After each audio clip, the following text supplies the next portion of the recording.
নমস্কার বন্ধুরা, প্রথমের নাম সুদীপ কুন্ডু। আপনারা দেখছেন মিস্টার কুন্ডু চ্যানেল। আপনাদেরকে আরও একটি নতুন ভিডিওতে স্বাগতম জানাই। এইবার যাচ্ছি আমরা বাঁকুড়ার একটি অত্যন্ত অফবিট জায়গা সবুজ দ্বীপ।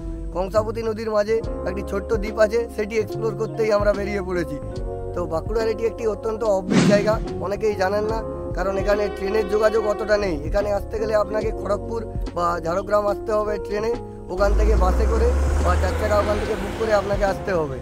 এখন দেখতেই পাচ্ছেন আমার সঙ্গে আছে পিন্টুদা, শান্তনুদা আর আমার মিসেস। এইবারেও same team.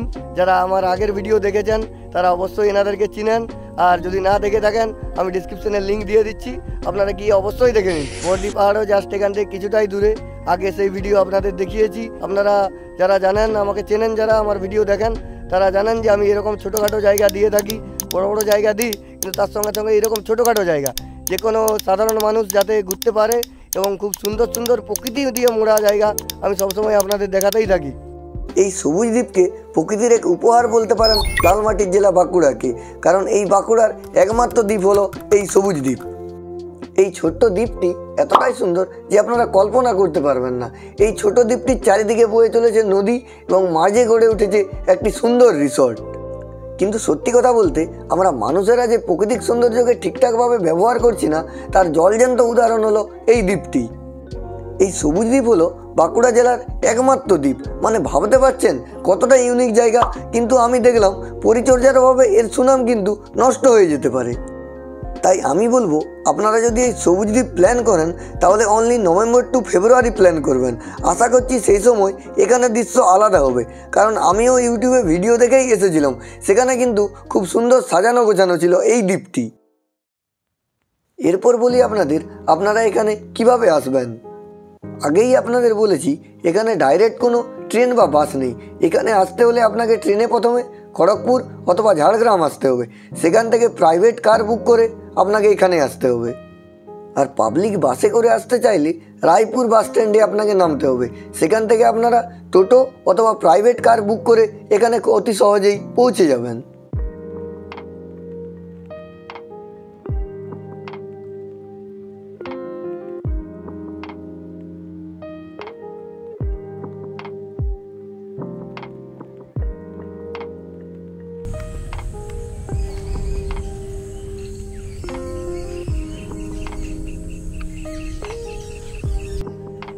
তো আমরা এসে পৌঁছে গেছি সবুজ দ্বীপ ইকো রিসর্ট। আমার পিছনে দেখতেই পাচ্ছেন আমরা একদম মূল গেটের সামনে। এই যে এইখান দিয়ে একটা ছোট নদী চলে গেছে, নামটা আমি জানি না, আর ওই দিকে আছে কংসাবতী। এটা কংসাবতীর কোনো শাখা নদী হবে, তো তার জন্য এটি দ্বীপ। বেসিক্যালি দুই দিকে নদী এবং মাঝে একটি ছোট্ট এরিয়া, সেসব আপনাদের দেখাবো আমি আমার অ্যাংরি বার্ডকে উড়িয়ে। আগে ভিতরে যাওয়া যাক, দেখি ভিতরে কি পজিশন আছে। এই যে আমরা বাইক নিয়ে এসেছি, এই বাইক ঢোকানো যায় কিনা, কারণ এখানে ছোট্ট একটি গেট আছে, সেই গেটেও তালা মারা। তার জন্য পিন্টুদাকে পাঠিয়েছি যে জেনে এসো, তারপরে ভিতরে যাব। দেখতেই পাচ্ছেন এই যে এরকম তালা দিয়া। মেন গেটে প্রবেশ করার পর অন্যান্য দ্বীপের মতো স্টিমার বা নৌকায় করে যেতে হবে না। এখানে যাওয়ার জন্য সুগঠিত কংক্রিটের ব্রিজ রয়েছে। এই ব্রিজের নিচেই বয়ে চলেছে ছোট্ট একটা নদী, আর দূরে দেখা যাচ্ছে কংসাবতী নদী, আর সামনেই সুবিস্তীর্ণ বাঁকুড়ার একমাত্র দ্বীপ সবুজ দ্বীপ। এইদিকে দেখুন, এইদিকে কংসাবতী, আর ওদিকে একটা ছোট্ট পাহাড় দেখতে পাচ্ছি। খুব মনোরম পরিবেশ। আপনারাও যদি আমাদের মতো রুম না নিয়ে শুধুমাত্র ঘুরে চলে আসেন, তাহলে প্রবেশ মূল্য হিসাবে আপনাদের দিতে হবে 20 টাকা। আর যদি রুম নেন তাহলে স্ক্রিনে দেওয়া নম্বরে যোগাযোগ করে নিন। ফুল গাছে হাত দেবেন না, কারণ ফুল গাছেই সুন্দর, আপনার হাতে নয়। তাই ফুল গাছে অবশ্যই হাত দেবেন না। ফুল গাছে না হাত দিলেও ওই পোস্টারটিকে হাত দিয়ে সোজা করার প্রয়োজন আছে বলে আমার মনে হয়। প্রথমে প্রবেশ করেই আমরা ডান দিকের রাস্তা ধরে হাঁটতে শুরু করলাম। দূর থেকে বেশ সুন্দর লাগছিল। লম্বা লম্বা গাছগুলি খুব সুন্দর সুন্দর সারিবদ্ধভাবে সাজানো আছে, কিন্তু আমরা হাঁটতেই থাকছি, কোনো কিছু সেরকম কিছু দেখার মতো নেই। চারিদিকে শুধু ঝোপঝাড়, তাই আমরা ঘুরে চলে এলাম।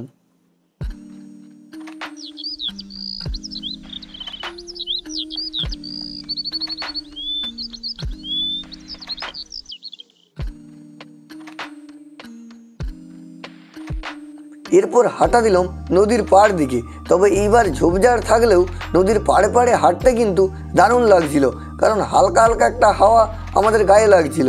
আর এই নদীর অপরূপ সৌন্দর্য, আর দূরে এক পাহাড় দেখা যাচ্ছিল, আর তার উপর মেঘেদের খেলা। এই দৃশ্য উপভোগ করার মতো। মনে হচ্ছিল 20 টাকা জলে যায়নি।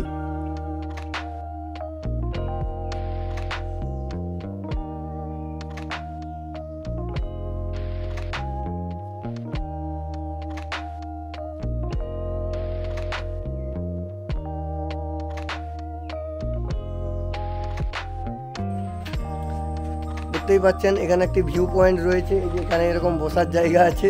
কিন্তু একটা মজাদার বিষয় হলো, এইসব বসার জায়গায় বিভিন্ন রকম আমরা ওয়াল আর্ট দেখতে পাচ্ছি।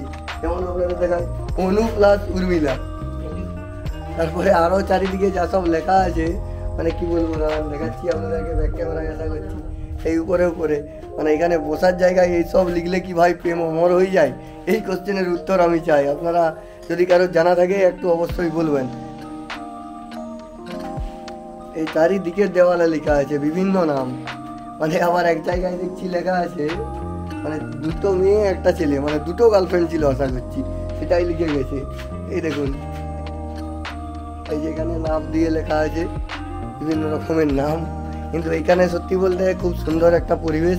কিন্তু যেটা দেখলাম, এখন আমরা এসেছি অফ সিজনে, এখন তো সিজন অফ। আমি আগে অনেক ভিডিওতে দেখেছি যে খুব সুন্দর চারিদিকে মেনটেনেন্স, এখন মেনটেনেন্সের যথেষ্ট অভাব রয়েছে। তবে এইখানে যে পরিবেশটা অসাধারণ পরিবেশ। এই দেখুন নিচে নদী বয়ে যাচ্ছে, কংসাবতী নদী। এই কংসাবতী নদীর পাড়ে এরকম ভিউ পয়েন্ট অনেকগুলো চেয়ার টেয়ার দেওয়া আছে। ওইখানে একটা ভিউ পয়েন্ট, এইখানে একটা ভিউ পয়েন্ট।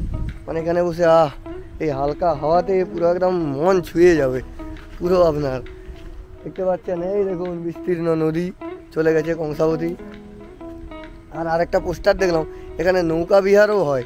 তো আপনারা যারা সিজনে আসবেন তারা এখানে নৌকা বিহারও করতে পারবেন। অফ সিজনে এসেছি তাই কিছু করতে পারছি না, আশা করবো আপনারা সিজন টাইমেই আসবেন। এখানে সিজন শুরু হয় বললো দাদা অক্টোবর নভেম্বর থেকে, আর শেষ হয় ফেব্রুয়ারি মার্চের দিকে। তো তার আগেই আপনারা আসার চেষ্টা করবেন, কারণ কংসাবতী নদীতে মার্চে জল অতটা থাকে না, তো তখন আর নৌকা বিহার হবে না, তো আপনাদের ভালো লাগবে না। এই যে আমরা যেমন এখন এসে ফাঁকা ফাঁকা দেখছি, কিন্তু মনোরম পরিবেশ, চারিদিকে হাওয়াটা মানে এত সুন্দর হাওয়া দিচ্ছে। নদীর পাড়ে কিছুটা সময় আড্ডা মেরি এবং প্রেমিক প্রেমিকাদের নাম পড়ে মনে পড়লো এখানে তো আরও অনেক কিছু আছে। ওই দিকে দেখলাম রুমেরও ব্যবস্থা আছে, তাই রুমের দিকে হাঁটা দিলাম যে রুমগুলি কেমন সেইগুলি দেখার জন্য।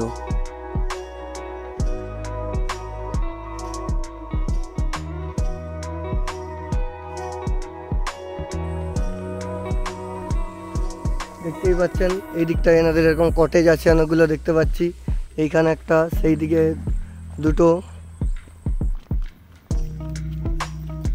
এখানে কটেজের নাম আছে, এই কটেজের নাম বোলাকা।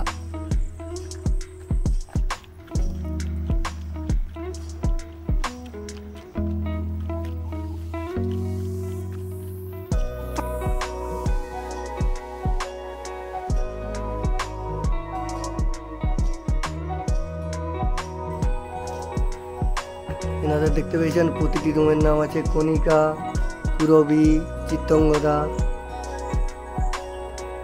এই যে এখানে একটি ছোট্ট পার্কের মতো আছে, এখানে একটি ফোয়ারা দেখতে পাচ্ছি।